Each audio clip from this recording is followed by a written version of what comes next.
Hello, my name is Corey Lear. Welcome to the Senior Podcast Show. I am here with our Director of Business Development, Audra. Hi there. And we are here with our special guest from PARC Home Care today, Jonathan Gasso. Hello. Quick note, before we get into everything we're getting into today, I have to remind you to make sure that you follow the steps that we'll list at the end, of course, for you to be in our $500 giveaway. We're giving away a $500 credit to the Senior Rewards, which is a platform that you can get a gift card to 200 plus different brands. So make sure that you stay tuned for the information on that so you can win $500. You definitely don't want to miss out on this.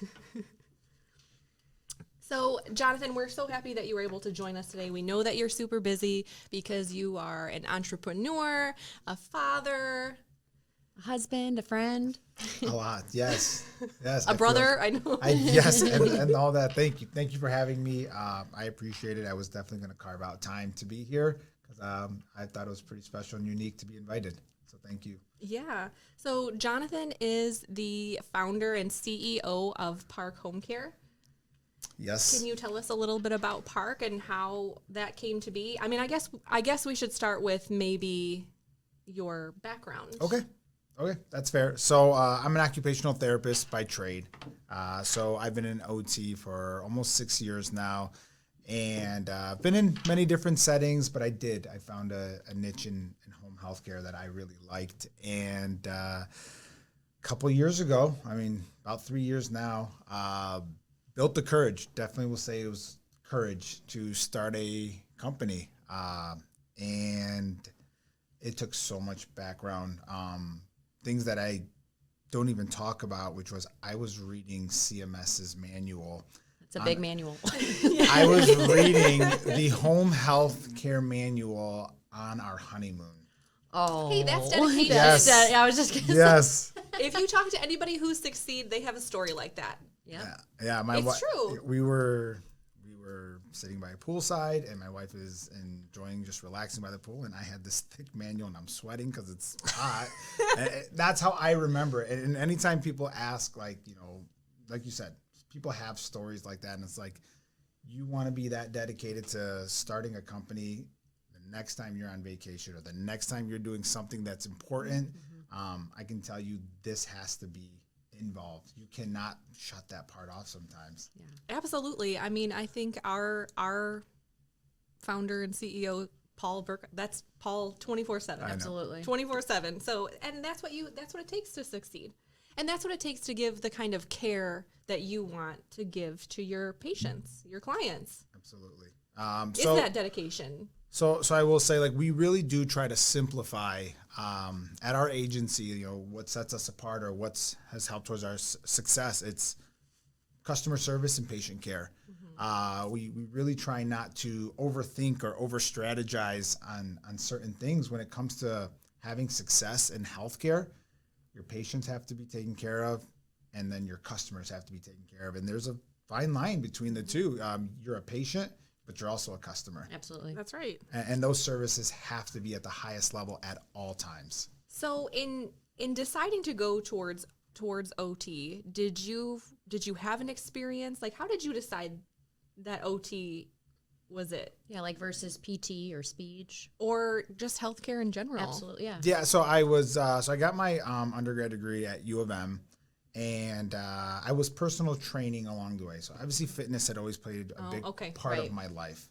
And so I looked at a couple different therapy routes, and for me, occupational therapy, it hit a little bit different for me because of the fact that everything is tied to a function. Yep. It wasn't exercise just to exercise, which oftentimes that's what being a personal trainer felt like. But to tie things to a function, I want to work on my upper extremity, fill in the blank, for this reason. We're all going to age one day, and I really do find myself, even at a younger age, thinking towards the future. How do I want to live my life? How do I want to adapt what I'm doing today so that when I'm 60 or 70, that I'm still having a high quality of life living, I'm still as independent as possible. So I gravitated towards it because I knew that I could learn so much from it. And that kind of played a big part in why occupational chose. therapy was for me. It is so rewarding because you're right. Sometimes those simplest tasks, like you'll get the clients who are like, I just want to be able to brush my own hair. And it sounds so simple. It's something that we take for granted 100% because we just pick up the brush and do it. Do it, right? But the first time you're able, after all those sessions, all those hours working, and then they can do it, like you are invested. Completely. So that's where Yeah. that's where it gravitated for me. So then obviously through that, you worked a couple different settings. You got to see those different stresses that can be put on Yep. therapists. Yeah. Is the nicest way I can put it, the different stresses. And so owning your own business comes with its own stress, obviously. However, like we were talking behind the scenes, then you get to make the choice and you get to set those standards on what those things are. Yeah. One of the things that I hold dear to me is culture. And we have a very open company. Everybody has a say. Everybody has purpose. We're very horizontal, and everybody's opinion matter at this company. The one thing that I will say that I will make an overarching impact on is our culture. I have a culture that I feel has could be a recipe for success, and that's treating your coworkers with respect. That's putting a high emphasis on customer service. That's always moving the needle to be better. I'm so big on that phrase of every day, just get a little bit better. And it's something I've heard before, and it's a very common phrase, but I do hold it dearly. What did I do today that I could, that was a little bit better today than it was yesterday? And if I can improve by an inch, that's a success to me. Tomorrow I wake up and it's the same thing. How much can I move forward in my life? And so I want that to resonate with the staff. I want them to know how much we all care about. Yes, we have leadership. And then we have field staff and other staff in the office as well. But support is so important to me. People need to feel supported. Well, I think that trickles down too, right? Because that's what we expect of our clients that we're trying to help, right? We want to see that little bit better. So if we feel good and we feel like we're doing that, then to pass that on to the next person, it's not It's a fake. trickling effect. Yeah, I it's think not fake. It's real. You want to see that improvement. So, Jonathan, I wanted to ask you, you mentioned why you wanted to become an occupational therapist, but you can do many different roles with occupational therapy in different healthcare settings. Why home health? If I had to really try to analyze and guess, it was the autonomy for me. Okay. You do have a family. Do have children, yes. So at the time, my wife, the time we started the company, my wife was pregnant with our first child. Yes, that flexibility was going to be great. Huge. And that is definitely one of the aspects of home care that are really, really nice. But at the time when I first got into the setting, I'd worked in home care before I started an agency. And one of the things that really stood out to me was that I had the creativity to create my own treatment plans. If you've been in other settings like hospitals or skilled nursing facilities, you have direct supervisors, you have coworkers that are next to you. And for the type of personalities that do kind of require that, level of support, those settings are great. For me, I kind of want to try some things as long as it's safe for the client. Right. I kind of want to try some things. And what I liked about it is I can talk to my clients, I can let them know what the plan is, and I can try these things. I think we've all been in these situations where you've worked somewhere and you wondered the person sitting next to you, like, what did they think of what I just did? Like, did I do something wrong? Are they judging me? Did I do that transfer a way that they wouldn't have done that transfer? Right. And it just, for me, it just becomes such a roadblock. Like, I don't want that distraction. Right. I want to focus on my clients. And being able to tailor your approach to what would be most beneficial for that client. I think Absolutely. with the biggest thing too, like you said, the hospital and the subacute settings are wonderful, but you can only do so much there. You might have great equipment, unlike any other. Yeah. A machine that holds up the patient while they're walking. All In those water. things are wonderful. Yeah, water, no thanks. Very beneficial, not for me, but in the home, that is where they're going to be. That is where they live. That's where they're going to be 24 hours, 7 days a week. So if you can make them safer in the home and adjust things, whether that's moving the couch this way or whatever. Hey, try this chair instead of this chair you're always sitting in. Like that's impactful for their everyday life. Absolutely. That you can't do. You can't follow them all home when you work in the other settings. It's so informal. I have an incredibly informal personality, so it worked really well for me, and it played a really big part in trying to excel in starting a home care company. Now, can you explain to everyone how you came up with a name with your agency? I didn't come up with it. I didn't do it. My wife did. He paid someone to do it. No, just kidding. So coming up with a name is like the silliest, most cheesiest part of starting a company. It's just like naming your kid. It's super hard. It is hard because you have to stick with it after that. Yeah. I came up with so many bad names. Can you? Give us an example. You got to. Come on. Okay, let me think. I know. You tried to black it out. Exactly. I was trying to be like really grabby with the title. It's like catchy. Yeah, it's like I don't know, all inclusive home care. It's like a resort. I don't know. There'd be bad. It would be that level of bad. And then you start thinking of like adjectives like honest and caring and compassionate. Yep. Not only are they all taken, You're right. they're not only are they all taken, but it just didn't feel like me. Okay. So I don't know how we. I can see how you would think that. When you see compassion, you don't always feel it. Yeah. Like it might be the name, but you don't always. I don't know. It didn't work. Yeah. I knew it didn't work, but I thought, I was like, well, that's where I need to go because that's where all my marketing is going to go and the logo and this and then that. So one evening, my wife, who's trying so hard to help me, it's so not her job to, we got on the subject of like maybe an acronym. And how I remember it, 4 or 5 years later now is I remember saying, let's do acronyms. And then I remember falling asleep because I was exhausted. And I wake up to a text message from my wife who's next to me. And it says PARC, Preventative and Restorative Care. And I'm like, that's PARC. That's right. PARC with a C. And that's how it came about. It was a family effort. It was a family effort and it was a text message that I woke up to. And I think it really gets the point across because that's what the therapies are meant to do. You can do preventative in that you can start strengthening that muscle before you might see a post-operative patient, and then restorative, right? Something happens, a traumatic injury, neurological injury, bam, we're restoring that care too. The name works. That's all inclusive. the name works. The care behind the name definitely works. Yeah, I think that's wonderful. You got to give her she knows some credit, right? She knows. Trademark it with her name under there. She totally knows this is the name that she came up with. So it sounds like, your company is very family focused. You obviously are a very family focused man with your wife and your kids. Mm-hmm. Talk to me a little bit about home care can help, patients and then their families. Yeah. Like, what's the main idea? Like, why should they get home care, and how can it help them? So home care, home care has been around for decades, and it continues to get modified by CMS, by insurance companies on what is the intention of home care.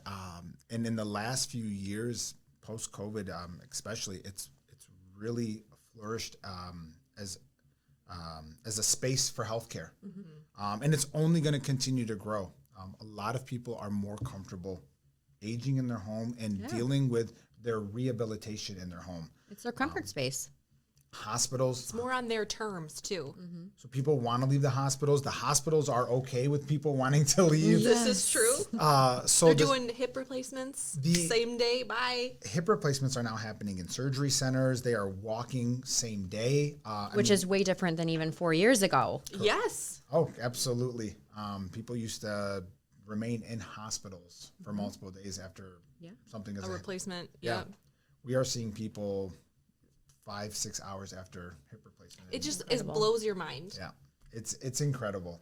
So the healthcare in the home has grown tremendously, and with Hospital at Home, which is a new initiative that's being created across the country that involves hospital level care at home. So when I say hospital level care, people with trachs, people with vents, people on feeding tubes. So high clinical care. Incredibly high acuity. Yeah. Is now being cared for in the home. Okay. So the home, understanding what home care provides, it's really going to change the way in America that we care for our loved ones, because what it's going to really do, it's going to put us in a position to be leaders and educators. Family members are going to start to feel more clinical. Right. Care in the home is not like it is in the hospital where it's 24/7, Right. around the clock. Family members are going to be self-guided. So a lot more care is going to be done in the home, whether anyone likes it or not, it's happening. Yeah. So it's also going to change the way in which we care for our loved ones, our level of involvement. But it's just such a unique space, because you do have an on-call company. We're there, we're providing the service. We don't want you going to the hospital. It's a big initiative to not send people back for rehospitalizations. So our services, having clinical coordinators, having medical field staff available to help triage people before they decide, I need to go to the ER, but wait, let me call my home care company. Right. Let me talk to one of my nurses or whoever, Yeah. to make sure that it's not something that we can adjust or tweak, and have our loved one stay home, and then maybe the nurse can come out the next day. Yeah, and their physicians are involved. There's physician oversight. They are called all the time. Yeah. Primary care physicians. Yeah. Specialists. So you're right. They have a whole slew of helpers behind them that are going to assist them to make them feel safe. And you're going to provide a ton of education to the client and their families, if there's family involvement or friends or whoever their support system is as well. I imagine there's a lot of patient caregiver teach back that your company is doing in the homes. Absolutely. It's built within our documentation system. It's built within our orientation process. And I think this would be across any continuum of any agency. Teach back is so important in the home care setting. Therapists or nurses do it without even thinking consciously of doing it. We're just always doing it. We are. And the purpose of that is to allow them to become comfortable doing those steps on their own, correct? Absolutely. Yeah, ostomy care, you guys would teach about those things, Have those to. supplies. We do. Wound care, teach family how to, if it's appropriate. When somebody leaves the hospital or subacute setting and head home, especially with things such as ostomy care or wound care, it's almost automatic that we are seeing them. We're front loading the amount of times we see them for that first week, because it can be so overwhelming for families. So we want to make sure that we're providing them that support. And then if appropriate, we can scale back the visits. Allow the family, after they've provided teach back that they're comfortable doing it, we can scale back, and now we're on a monitoring level. But it's quite frequent that they're in the hospital setting, they're being taught by the bedside nurse, they're being taught by whoever it is, and like, okay, I got this. And then they come home, and then it's like, I forgot everything that they Well, I just imagine taught there's me. a lot given to them. When someone's Here's your discharged, hospital discharge. it's Yes. a whole packet. And to remember medications and then all the different steps, and then, getting them home safely. It's being in the hospital's a traumatic experience regardless. So I'm sure it's just a lot all at one time. Their focus is to leave.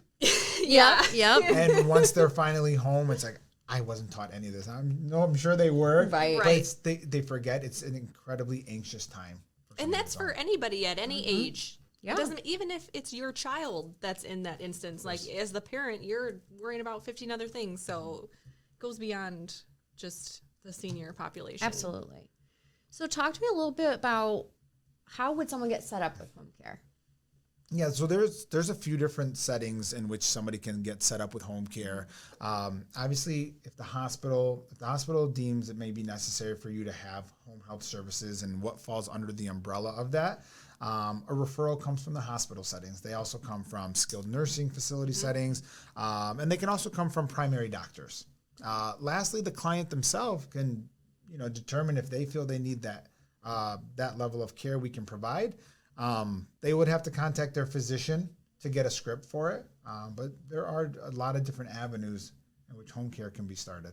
And most insurance plans do cover home care? Yeah, I think that's one of the unique things about home health care is really no haggling when it comes to co-pays or deductibles. It's the question is this covered by insurance? Like, this is covered 100% by your insurance. So And would your agency help someone determine, like, would you be able to review their benefits with them if they weren't sure if it was covered? And that's part of that's part of the intake process. Okay. Part of onboarding a new client is to make sure eligibility criteria is match. And once that's done, we onboard a client. It's covered 100% by their insurance. That's awesome. I'll say, and once you go through that process, you guys are out there pretty quick. Have to be. Yeah. Have to be. It's good customer service. It's CMS guideline. No, I wasn't gonna say that. You know that based on the book you read on your honeymoon. Yeah. So you mentioned that most home care is covered through insurances, but we know that some of these home modifications and adaptive equipment most likely aren't all the time. So how can people make some of those adaptations and equipment but not break the bank? Yeah. Those are tougher conversations to have because, these are certain things that are not covered by insurance, but some of these things are necessary and some of them could be quick fixes. When regarding home modifications, it's fun for me to talk about because they're so simple. You have to know this, right? It's true, but when you're the person, you're like, no, oh my gosh, what am I gonna do? Removing throw rugs is such a simple home modification. Installing grab bars, maybe not easy to do, but it's easy. It's an easy, recognizable modification that's needed. So making sure your bathrooms have grab bars in them, making sure there's non-skid pads in the shower, or even making that determination that I should maybe have a shower bench or a shower chair. These prevent falls. These reduce the risk of falls.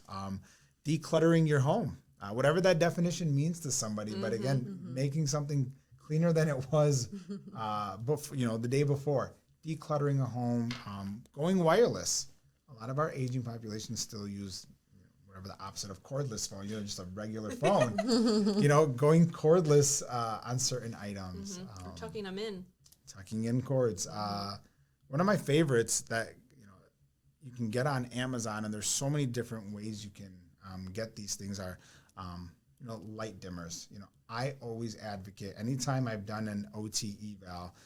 I love looking at people's hallways, and there are motion sensor light dimmers. And so at night when somebody has to get up, if it's to use the restroom, if it's to get a drink of water.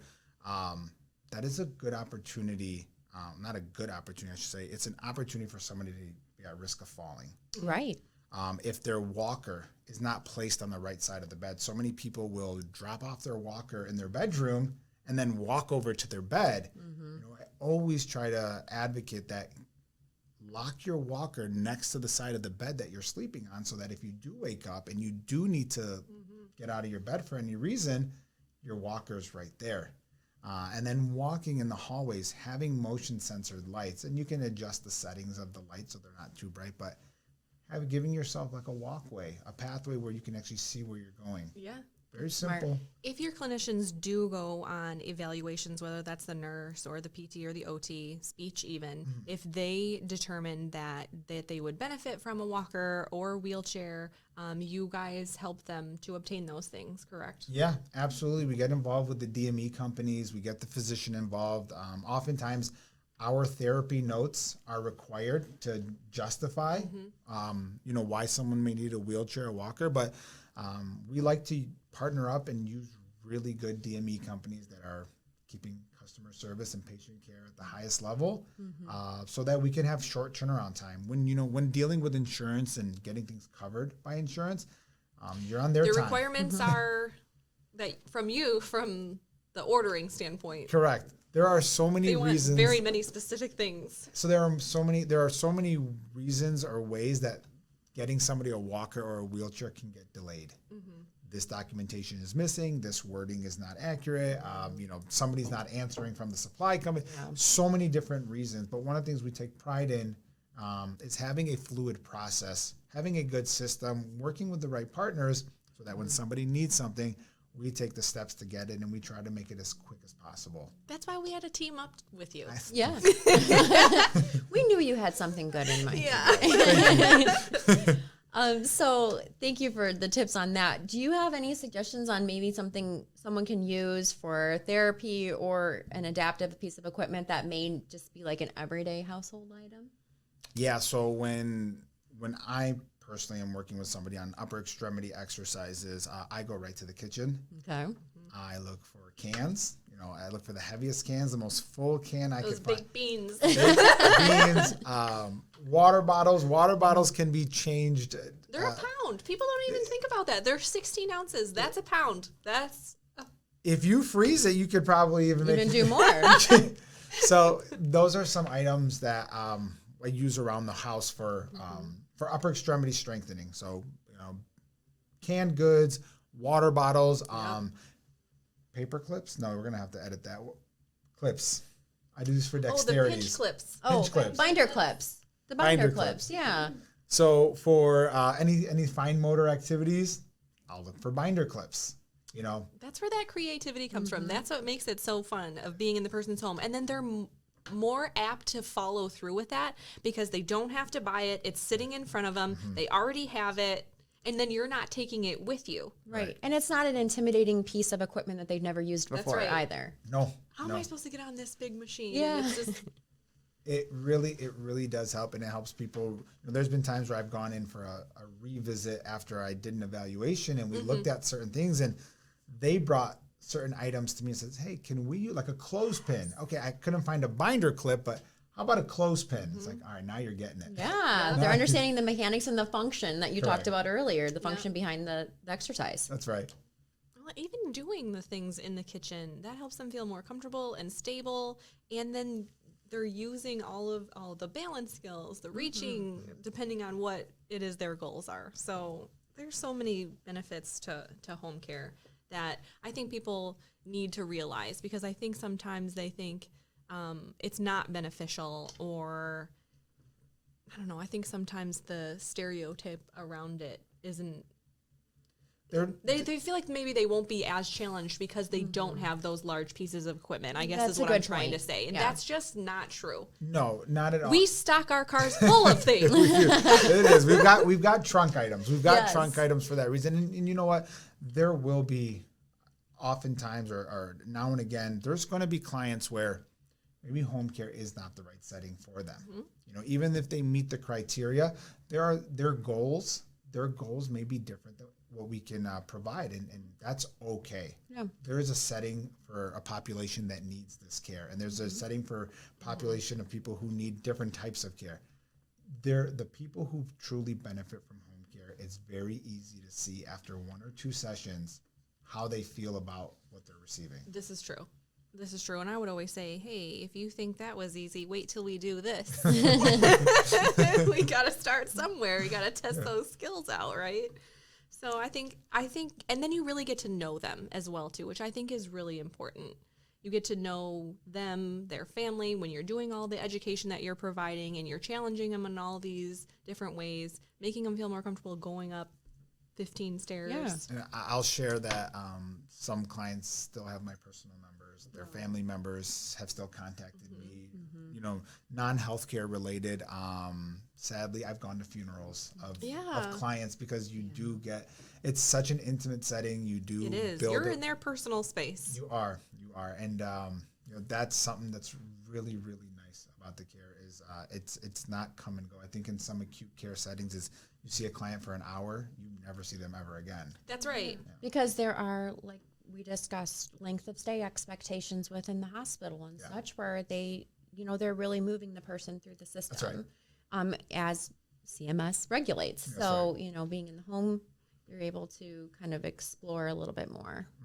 It's time for the Senior Podcast Show, Senior Spotlight, where seniors share their stories. A lot of rehab, over the years, because I broke my hip about 22 years ago. The first time they did surgery, I was in a wheelchair for 3 months because I broke my hip and my pelvis, and so they came to the house. The second time I stayed at a rehab. There was no responsibility, I just, somebody else cooked, somebody else cleaned.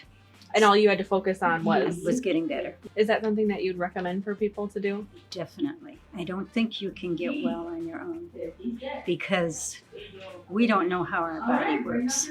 I mean, because your right knee hurts doesn't mean that's your problem, or you're going to put too much emphasis on the left knee and make the left knee bad, and then you got two bad. So you know your body here, but you don't know your body here. Well, I'm sold Okay. on home care. It's really fun. Yeah. It's really fun. It's really fun to do. I will say that. Oh, it's making me get sentimental and miss it a little bit Oh. until I get yelled at. Corey's going back to her glory days. Until I get yelled at by the one. There who's are like- other stories. They're Oh, not- I'm sure. Those are my favorite ones. Those are most memorable sometimes. Okay, so we talked about a ton of different things. How to get home care, if it's covered by your insurance. Now, if for some reason somebody decided to not go with PARC, which I can't imagine why they would ever do that. Yeah, especially after meeting Jonathan. Right, but and a lot of physicians or hospitals have preferred partners. But I think what a lot of clients don't know is that they can always choose. Just because you're set up with one or you're given a name or you're saying, here's the one, ask the questions. And so what are the sort of questions that if I was presented, I didn't know anything about this, what should I ask the home care company before allowing them to come in? Yeah, so I mean, I say this as an advocate for the industry, not for PARC, because agree. people don't have to choose PARC Home Care. There's so many great agencies out there, and I think if you want to do your research just like you would any other product or service that you're using, finding out what their star ratings are like, asking providers, what their opinion is of this agency that they've used before. And I also think if there are certain specialties, I'll use an example like psychiatric nursing. Do you have nurses that specialize or have training with psych backgrounds? Do your therapists have orthopedic backgrounds? Do your staff have familiarity with certain medical conditions that are not common, that you don't see all the time? Right. And asking those questions, they're valid. They're incredibly important, and they will either cause a roadblock to your care if they don't have that service to provide, or it's going to help streamline your level of care. That makes sense. That's perfect, and I think that's a really good tip because depending on what you're being seen for, what you're going to be seen for, what aligns with your goals. Of course. And that's the beauty of home care, though, too, is the clinicians tend to be very well-rounded because you do see such a large demographic of clients. You do. It's very fun. Okay, so how can our listeners find you? Okay, so our website, parkhomecare.com. PARC with a C. PARC with a C. And then I imagine, even through communicating with our relationship with you all, at the Senior Movers, we love to align ourselves and be invited to be aligned with great companies. But obviously you can go to our website, and we're not hard to find. I mean, my cell phone number is on every business card or anything out there. What's the office number? Yes. The office number is 248-328-2939. So if you have any questions about home care services, or if you have questions for Jonathan, please reach out to us. You can reach me at kl@theseniormovers.com. Or as@theseniormovers.com.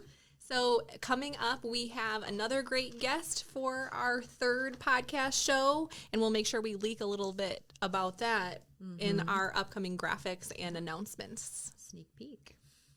It has something to do with fun, Entertainment. socialization. Yeah. I would say fun. Yeah, Fun's the mostly biggest fun. one. Mostly fun. Yeah. Being involved. Yeah. All right. Now we got to do the cheers. So cheers to PARC Home Care. Cheers. And the Thanks Senior for joining in Podcast. the Thanks, Senior Podcast everybody. Show. The Senior Companies is proud to sponsor the Senior Podcast Show's $500 giveaway. The giveaway link is in the video description listed down below. There are 8 options to gain entries. Do some or all to better your chances of winning. Entries include visiting the Senior Companies on YouTube, visiting the Senior Movers on Facebook, following the Senior Podcast Show on Spotify, visiting theseniormovers.com, visiting the Senior Advisors on Vimeo, entering the secret code, visiting thesenior.advisors.com, and you can get 10 bonus entries for completing every action. See you on the next Senior Podcast Show, and good luck.